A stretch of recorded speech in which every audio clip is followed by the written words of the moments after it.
आज आपसे एक ऐसी खबर के बारे में बात करनी है, जिसके बारे में मुझे पता है कि मेन स्ट्रीम मीडिया कभी भी आपको नहीं दिखाएगा, कभी उसके बारे में बात ही नहीं करेगा। और वो खबर है कि जो हमारे बीएलओज़ हैं, बूथ लेवल ऑफिसर्स हैं, उनके ऊपर किस तरीके का दबाव डाला जा रहा है। अभी आपने हाल में देखा था कि केरला में एक बीएलओ ने आत्महत्या कर ली थी। उसके बाद राजस्थान के एक बीएलओ ने आत्महत्या की, उसके बाद एक मध्य प्रदेश के बीएलओ ने आत्महत्या की, बंगाल के पश्चिम बंगाल से खबर आई कि बीएलओ ने आत्महत्या कर ली। लेकिन कभी आपने सोचा कि इन बीएलओज़ पर क्या गुजरती है? इन बीएलओज़ को किस तरीके का दबाव झेलना पड़ता है?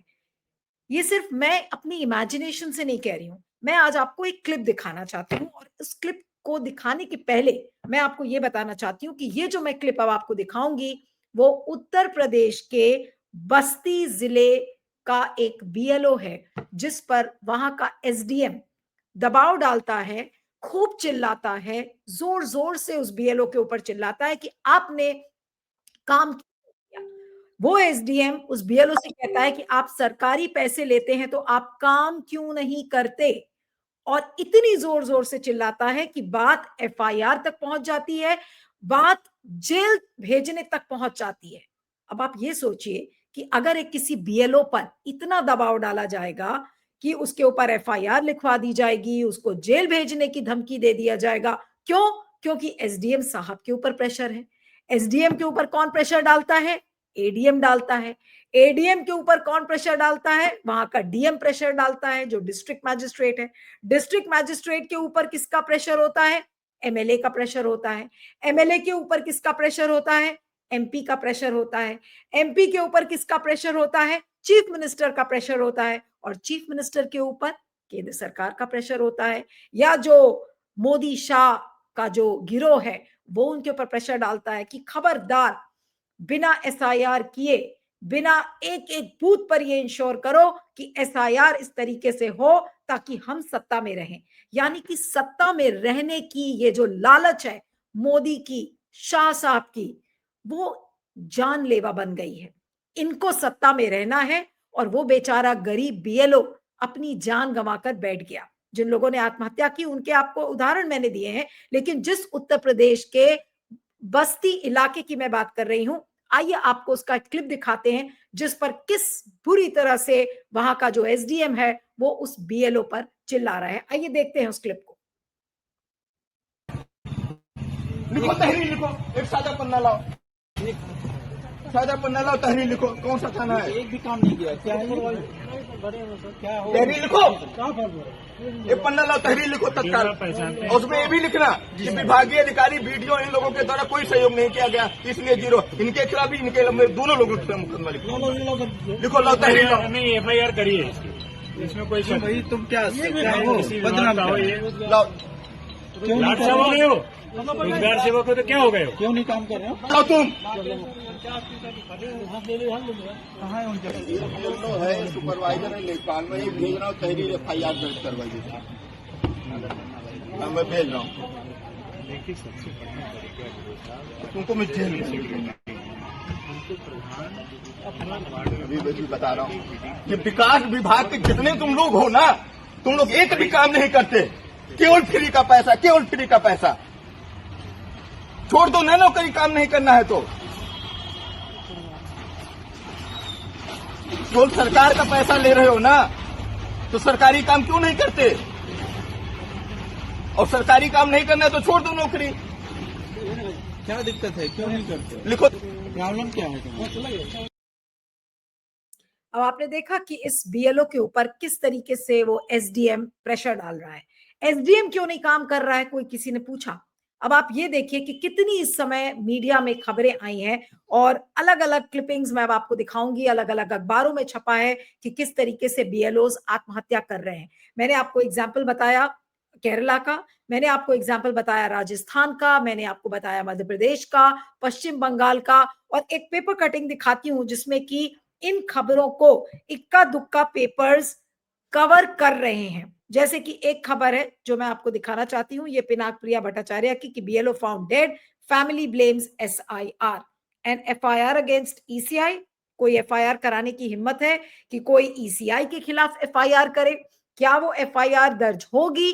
ये सब बड़े सवाल है, लेकिन इस तरीके की खबरें आपको अब तमाम जगह मिलेंगी और पूरे देश में एसआईआर करवाने की जरूरत मोदी और शाह ने समझ ली है।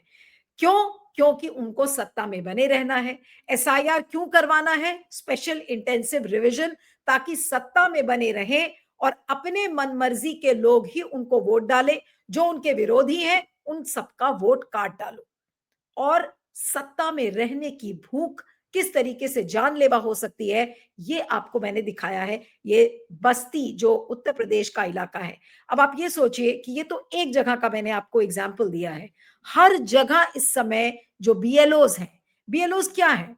कोई सरकारी कर्मचारी है, कोई सरकारी टीचर है, कोई पटवारी है, उन सब की जिम्मेदारी स्पेशल इंटेंसिव रिवीजन के लिए लगा दी गई है और इसी तरीके के वर्क प्रेशर में वो लोग काम कर रहे हैं। कितना काम का दबाव है, पता नहीं कितने घंटे वो काम कर रहे हैं। किसी को डिजिटली फंक्शन करना आता है या नहीं आता, उनको अपलोड भी करना है, उनको एन्यूमरेशन फॉर्म्स भी घर घर जाकर भरने हैं। तो इंसान ही तो है ना। आपने क्या उनको जानवर समझ लिया है? क्या मोदी और शाह और ज्ञानेश कुमार ने इन बीएलओज को जानवर के रूप में ये लोग देखे जा रहे हैं और इसीलिए आप उनके ऊपर दबाव डाल रहे हो? दबाव ही नहीं, धमकी भी दे रहे हो। आप एफआईआर करवाने की धमकी दे रहे हो, आप उसको जेल भेजने की धमकी दे रहे हो। वो बेचारा क्या कर रहा है और उसके बदले में उसको सैलरी कितनी मिलती है? कितना पैसा मिल रहा है? एक पटवारी को कितनी सैलरी मिलती होगी या फिर एक सरकारी टीचर को कितनी सैलरी मिल रही होगी? वो बेचारा अपनी टीचिंग भी कर रहा होगा, पटवारी अपना काम कर रहा होगा और अब साथ में ये इलेक्शन कमीशन का भी काम कर रहा है। ठीक है, थोड़े से आपने जेब में पैसे दे दिए होंगे, लेकिन आप जिस तरीके का दबाव डाल रहे हैं, आप ये सोचिए कि इस तरीके का दबाव, क्या ये एक ह्यूमेन बिहेवियर है? क्या एक किसी भी सिविलाइज्ड सोसाइटी में क्या इस तरीके का दबाव आप डालकर लोगों को मेंटल स्ट्रेस में डालेंगे और फिर आप सत्ता में बने रहेंगे? कौन सी सत्ता आपको चाहिए? आज मेरा सवाल मोदी और शाह साहब से है कि आप सत्ता पाने के लिए आप किस हद तक गिर सकते हैं, ये इसका एक नमूना है। एसआईआर कराने का जस्टिफिकेशन कोर्ट से आप दिलवा रहे हैं। आप एसआईआर करवाने का जस्टिफिकेशन 272 नौकरशाहों जजों से करवा रहे हैं, लेकिन किस कॉस्ट पर? अपने ही लोगों की जान लेकर। वो छोटे छोटे जो मासूम सरकारी मुलाजिम हैं, आप उनकी जान लेकर और सत्ता में बैठे रहेंगे, तो फिर एक समय ये भी आएगा कि आप सत्ता में बने रहेंगे और लोगों की लाशों के ढेर पर आप सत्ता को एंजॉय करेंगे। क्या इसे आप शासन कहते हैं? क्या आप इसे लोकतांत्रिक प्रक्रिया कहते हैं? या फिर वो क्रूर राज्य जो कि औरंगजेब का हम देखते थे, औरंगजेब के राज्य में ऐसे ही स्टोरीज हम लोगों ने पढ़ी थी हिस्ट्री की किताबों में, इतिहास की किताबों में कुछ ऐसे ही तो चीजें लिखी हुई हैं। आज वो चीजें हमारे सामने हो रही हैं और हमारा गोदी मीडिया बिल्कुल चुप है। गोदी मीडिया के लिए खबर नहीं है। गोदी मीडिया के लिए ये बिल्कुल खबर नहीं है।